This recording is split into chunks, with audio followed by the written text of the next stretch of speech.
So I hope you guys enjoy. Okay, so I'm opening up to page 131.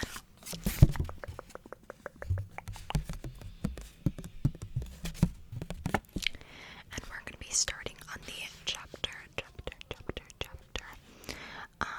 Speaking of courage.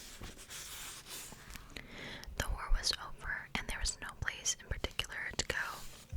Norman Bowker followed the tar road on its 7-mile loop around the lake. Then he started all over again, driving slowly, feeling safe inside his father's big Chevy now. Now and then looking out on the lake to watch the boats and water skiers and scenery. It was Sunday, and it was summer, and the town seemed pretty much the same. The lake lay flat and silvery against the sun. Along the road, the houses were all low slung and split level and modern, with big porches and picture windows facing the water. The lawns were spacious. On the lake side of the road, where real estate was most valuable, the houses were handsome and set deep in, well kept and brightly painted, with the docks jutting out into the lake and boats moored and covered with canvas, and neat gardens, and sometimes even gardeners and stone patios with barbecue spits and grills, and wooden shingles saying who lived where. On the other side of the road, to his left, the houses were also handsome, though less expensive, and on a smaller scale, and with no docks or boats or gardeners. The road was sort of a boundary between the affluent and the most affluent, and to live on the lake side of the road was one of the few natural privileges in a town of the prairie. The difference between watching the sunset over cornfields or over water. It was graceful, good-sized lake. Back in high school at night, he had driven around and around it with Sally Kramer, wondering if she'd want to pull into the shelter of Sunset Park, or other times with his friends, talking about urgent matters, worrying about the existence of God and theories of causation. And then there had not been a war, but there had always been the lake, which was the town's first cause of existence, a place for immigrant settlers to put down their loads, before the settlers were the Sioux, and before the Sioux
almost won the Silver Star, he would have said, "How's that? Just a story."